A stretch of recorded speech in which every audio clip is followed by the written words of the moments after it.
شروع کرتا ہوں اللہ کے نام سے جو بڑا مہربان اور نہایت رحم کرنے والا ہے۔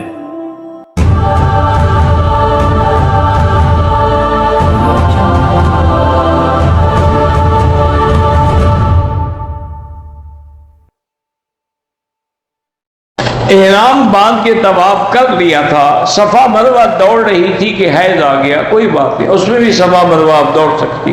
میرے منہ سے سخت بدبو آتی ہے 2 سال سے، علاج بھی کروا رہے ہیں، جس طرح آپ نے مجھے پیٹ درد کا علاج بتایا تھا میں ٹھیک ہو گئی، تو اب اس کے لیے بھی علماء نے یہی لکھا ہے کہ عرق گلاب لے کے اس کی کلی کیا کریں صبح و شام ہر نماز کے بعد۔ میرے شوہر فوت ہو گئے، میرے 2 بچے ہیں، لڑکا 18 سال، لڑکی 10 سال۔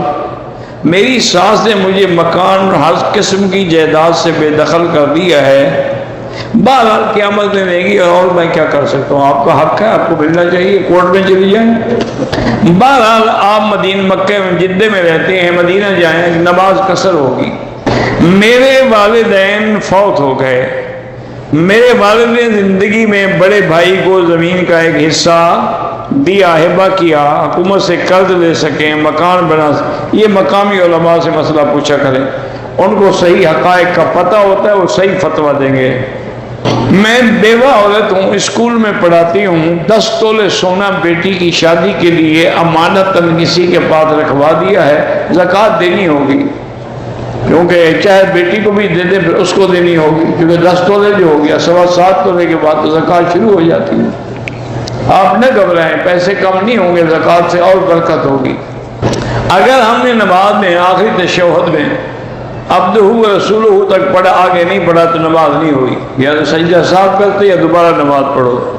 فرض نماز کے آخری 2 رکعات میں اگر کوئی سورت پڑھا جائے تو کیا سجدہ صاف کرنا پڑے گا؟ ہاں، آخری رکعات میں، فرض نماز کی آخری رکعت میں صرف فاتحہ ہوتی ہے، سورت نہیں ہوتی، پڑھو گے تو سجدہ لازمی ہے۔ اگر وضو بدن سے خون نکل جائے تو وضو ضروری ہے؟ ہاں جی، وضو ضروری ہے۔ اس کا استنجے سے کیا تعلق ہے؟ خون تو نکلا بازو سے، استنجا تو نیچے کا کرو گے، یا تو نیچے سے خون نکلا ہو پھر تو دھونا چاہیے۔ بعض ایسے بس تو پتہ ہے کہ مفت کا مولوی مل گیا ہے ہمیں، نمازی کے آگے نہیں گزرنا چاہیے، قسطوں پہ گاڑی لینا جائز ہے۔ بیوی نافرمان ہو جائے، بات نہ مانے، کوشش کرو ہر ممکن اصلاح کی، اللہ کا یہی حکم ہے کہ 2 بندے اس کے خاندان سے، 2 بندے تمہارے خاندان سے بیٹھ کے بات سنیں کہ قصور کس کا ہے، اس کے بعد وہ صلح کریں، فصلح خیر۔ پھر بھی نہ ہو تو پھر طلاق دے سکتے ہیں۔ میں کبھی کبھی نوکری میں 10-15 منٹ لیٹ پہنچتا ہوں، بالکل، تو پھر 15 منٹ لیٹ اٹھا کریں، ورنہ یہ پیسے آپ کے لیے جائز نہیں ہے۔ جتنا لیٹ آئے ہو تو بعد میں بیٹھے رہو۔ میرے شوہر کی وفات کے بعد ان کے بہن بھائی والدہ نے میری بیٹی کو حق غصب کر لیا ہے، اللہ آپ کی مدد فرمائے، اور جن نے ظلم کیا ہے ان کو ہدایت دے کے تمہارے حقوق ادا کرے۔ بہرحال آپ نے عمرہ کر لیا ہے، اب شک نہ کرو کہ جو کپڑے میں نے پہلے تھے پتہ نہیں پہلے پہنے ہوئے تھے کیا ہو گیا، اگر ان میں کوئی ناپاکی لگی ہوئی نہیں ہے ٹھیک ہے۔ صفا مروہ کے 7ویں چکر میں مجھے شک ہے کہ میری ہوا خارج ہو گئی، تب بھی کوئی بات نہیں، صفا مروہ تو پوری ہو گئی نا۔ اگر آدمی اپنی بیوی کو زبان سے کہتا ہے کہ میں نے تمہیں فارغ کر دیا ہے تو زبان سے ہی کہا جاتا ہے نا، اور کوئی ناک سے کہے گا؟ بہرحال طلاق ہو گئی۔ جو فوت ہو گئے ان کے لیے عمرہ کر سکتے ہیں، کیوں نہیں کر سکتے؟ انشاءاللہ تمہیں بھی ثواب ملے گا، اس کو بھی ملے گا۔ میری بہن کو ایسے خواب نظر آتے ہیں، لا حول پڑھا کرو، بتایا نہ کرو کسی کو۔ نماز میں عورت کو چہرہ چھپانے کی ضرورت نہیں ہے، کیونکہ سب لوگ نماز میں اس کے تو طرف نہیں دیکھ رہے ہیں۔ ہم خلیج سے طائف جاتے ہیں، مکہ سے واپس بالکل دوبارہ عمرہ ضروری ہے، کیونکہ طائف میقات ہے۔ جدہ سے مکہ مکرمہ لانے والی بسیں لوگوں کو نماز پڑھنے کے لیے اترنے نہیں دیتی، اسی زیارات کی ساری 15 منٹ تک لوگوں کو اترنے دیں۔ بہرحال اس کے بارے میں تو وزارت الحج کو لکھ کے بھیجو، انتظام کریں گے، آپ مجبور ہیں جب اترے پڑھ لیں۔ مقصد یہ ہے کہ 2 نمازیں جمع کرنا کسی وجہ سے ہوتا ہے کہ بارش شدید ہو گئی، سفر شدید ہے، اور آدمی کو خطرہ ہے کہ مجھے آگے نماز پڑھنے کا ٹائم نہیں ملے گا، دی عذر ہے، پڑھ سکتا۔ کہتے ہیں کہ بارش کے ہر قطرے کو ایک فرشتہ لاتا ہے. میں نے تو نہیں دیکھا فرشتوں کو، جس مولوی نے دیکھا اس سے پوچھو. میں نے تو یہی پڑھا ہے کہ اللہ بارش اتارتے ہیں بس. یہ کسی حدیث میں نہیں کہ ہر قطرے کے ساتھ ایک فرشتہ آتا ہے. وہ کیا کرنے آتا ہے جناب؟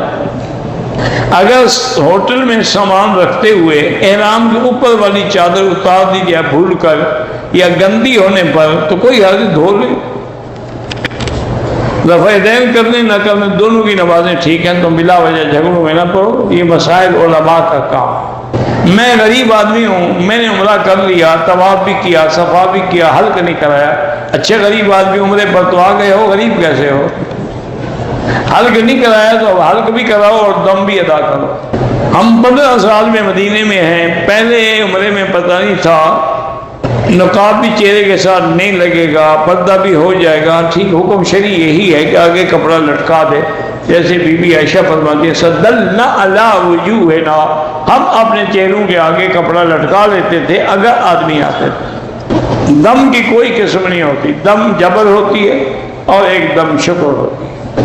اگر ہم نے احرام کی حالت میں شیمپو سے غسل کیا اور شیمپو میں خوشبو تھی تو دم پڑ گئی. عمرے میں طواف بھی کر دیا، صفا مروا بھی دوڑ لی، بال نہیں کاٹے تھے لیکن سکال سے ایک بال گر گیا، کچھ نہیں ہوتا. اللہ ہر مسلمان کی بیٹیوں کو بے عیب زندگی نصیب کرے، ان کی عزت کی حفاظت کرے.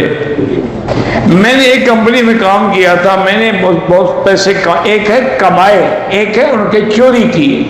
تم نے کمائے تو کوئی حرج نہیں، اگر چوری کیے تو واپس کرو.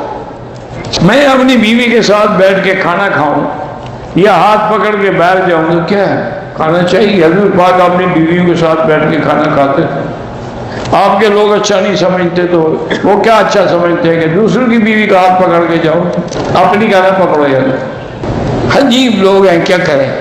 جس کا کام کرتا ہوں اس نے مجھے کہا کہ ہفتے حرم میں مسجد حرام جانا کیا ضرورت ہے. بہرحال مقصد ضرورت یہی ہے کہ محبت ہے. اس کو کہو مجھے توفیق اللہ دے، مجھے جمعہ پڑھنے دیا کرو، باقی میں نہیں جاؤں گا. ایک آدمی کو قرآن پڑھنا نہیں آتا، سنتا رہے کسی سے پڑھنے والے سے یا ٹیلی فون میں فیڈ کر کے سنے. طواف کے دوران آخری چکر میں، بہرحال آخری چکر میں بوسہ دے سکتے ہیں، رک کر بھی دے سکتے ہیں. میری بھابھی فوت ہو گئی، اللہ مغفرت فرمائے. مسجد عائشہ سے عمرہ ہوتا ہے، بالکل ہوتا ہے. زمزم کے پانی سے چائے اور کھانا پکانا جائز ہے. ایک طواف کا ثواب ایک کے لیے ہوتا ہے، کئی بندوں کے لیے نہیں ہوتا. احرام کی حالت میں چوٹ لگ گئی، خون نکل آیا، کوئی بات نہیں. بہرحال آپ کو انہوں نے سلطان بندہ شاہ نے بھیجا مجھے درس کے بعد مل لیں. طواف کے بعد 2 رکعت نہیں پڑھے تو اب پڑھ لو. بہرحال اگر آپ کو شک ہے کہ اولاد پہ جنات کا اثر ہے، سورۃ البقرہ پڑھ کے دم کیا کرو. 1,24,000 پیغمبر ہے، اللہ عالم. ہمیں ہسٹری اس لیے معلوم نہیں کہ ان کا ذکر قرآن میں نہیں. قرآن میں صرف 25 انبیاء کا ذکر ہے، باقی ہسٹری کی ہمیں ڈھونڈنے کی ضرورت ہی کیا ہے. جن کا تمہیں پتہ ہے ان کے کہنے پر عمل کر چکے ہو کہ باقی ڈھونڈ رہے ہو. انڈیا کے مسلمانوں کے حالات پہ اللہ رحم کرے، کشمیر کے مسلمانوں کے حالات پہ اللہ رحم کرے. ہم نیت کر سکتے ہیں کہ ہمارے اچھے اعمال کا ثواب جو ہے ہمارے والدین کو ملے، کر سکتے ہیں. جو زندہ ہیں ان کے لیے بھی طواف کر سکتے ہیں.